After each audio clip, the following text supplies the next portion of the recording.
On a mis en place une tactique qu'on a du mal, nous, à déchiffrer, mais tu vas nous l'expliquer parce qu'on était un petit peu perdu dans ta compo et tout, de la façon dont il jouait. On en a beaucoup discuté. Qu'est-ce que tu voulais faire exactement? Je pense bloquer l'axe, bloquer les relances. Non, je crois que le système ne porte pas de nom, parce qu'il n'y a pas de nom ou il n'y a pas de chiffre qui peut le décrire. On savait simplement que Lille, déjà en plus d'être une excellente équipe, ils arrivent à animer leur jeu avec un carré dans l'entrejeu qui est très très difficile à défendre. Donc notre plan, c'est simplement un peu de délaisser les deux flancs avec là où étaient leurs latéraux et de vraiment condenser l'axe et avoir un contrôle sur ces 4 joueurs qui sont d'une très très haute qualité. Et puis profiter des espaces qui s'ouvrent quand ils prennent un risque à vouloir jouer dans notre bloc. Et c'est ce qu'on a réussi à faire par longues séquences ce soir.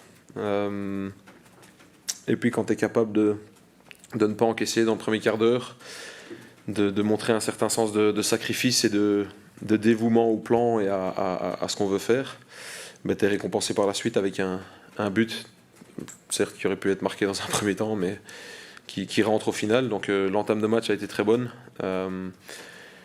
Et la mentalité affichée par tout le monde a été excellente.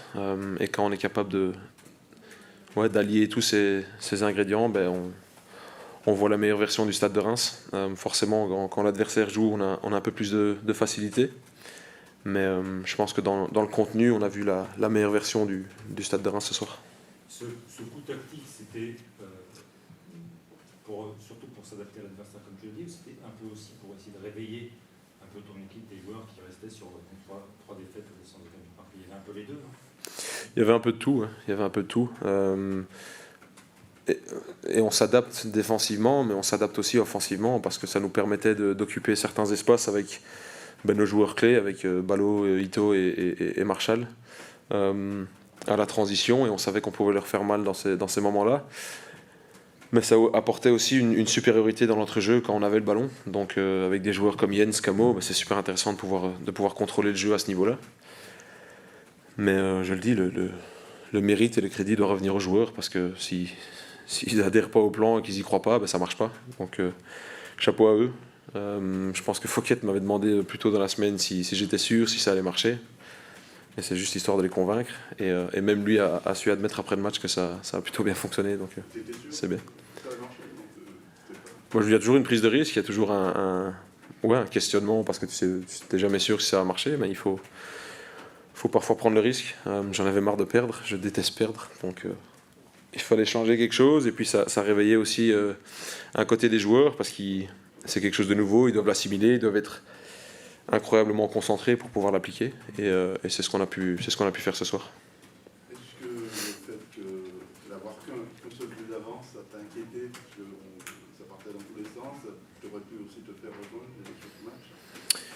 Non, clairement, mais je pense qu'on a su faire preuve d'un certain sens du sacrifice, de dévouement et de combativité, de ne rien lâcher. On tenait absolument à garder le 0 derrière. Et oui, on aurait dû et pu tuer le match bien plus tôt. Je pense à certaines occasions de Ballot. Mais Ballot s'est mis à réfléchir. Et Ballot, il ne faut pas qu'il réfléchisse, il faut juste qu'il y aille.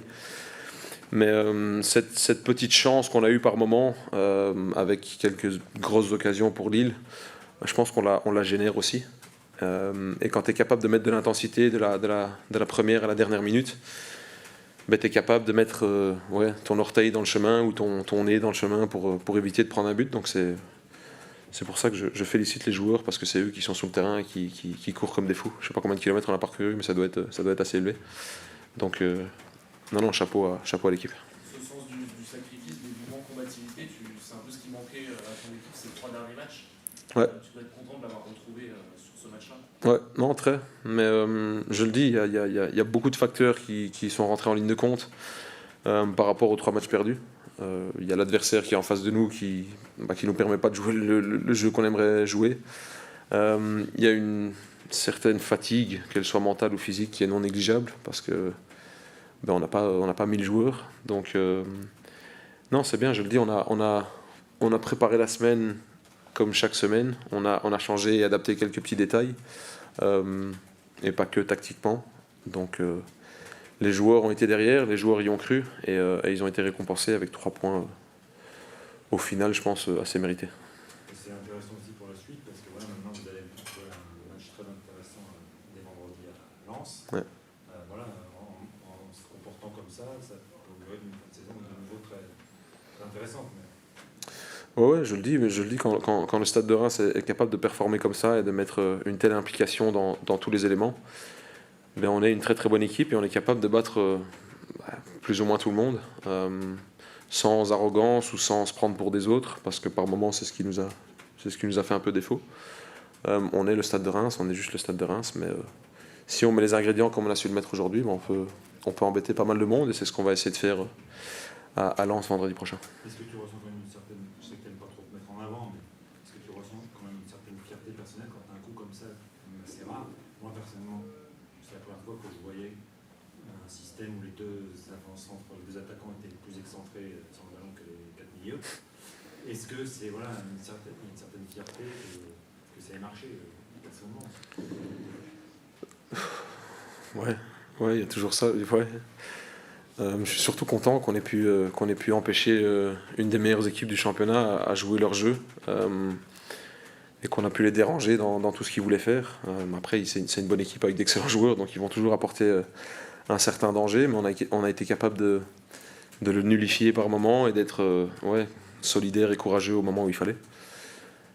Mais je le dis, moi c'est bien d'avoir des idées, j'en ai beaucoup, j'en ai plein même, mais si les joueurs adhèrent pas au truc et ils vont pas à fond, ben ça marche pas. Donc c'est pour ça, bon, c'est bien, mais c'est eux qui font le taf sur le terrain, donc c'est eux qu'il faut mettre en avant. Coach, est-ce que vous avez senti des adaptations de Paulo Fonseca suite à... Parce qu'il n'est pas habitué en fait. Pour voir le match de Lille cette saison, il n'est pas habitué qu'on vienne harceler ses joueurs aussi haut. Est-ce que vous avez senti qu'il a essayé de changer des choses dans le match ou pas vraiment? Mais il y a un positionnement un peu plus large et bas de leurs deux latéraux en deuxième mi-temps, avec une recherche un peu plus fréquente de ces deux joueurs-là. Mais je le dis, on a été capable de coulisser au bon moment avec nos 4 joueurs au milieu de terrain, avec un sens de sacrifice de Ballot et Ito aussi devant. Donc forcément, l'adversaire va toujours trouver des solutions, il y a des solutions partout.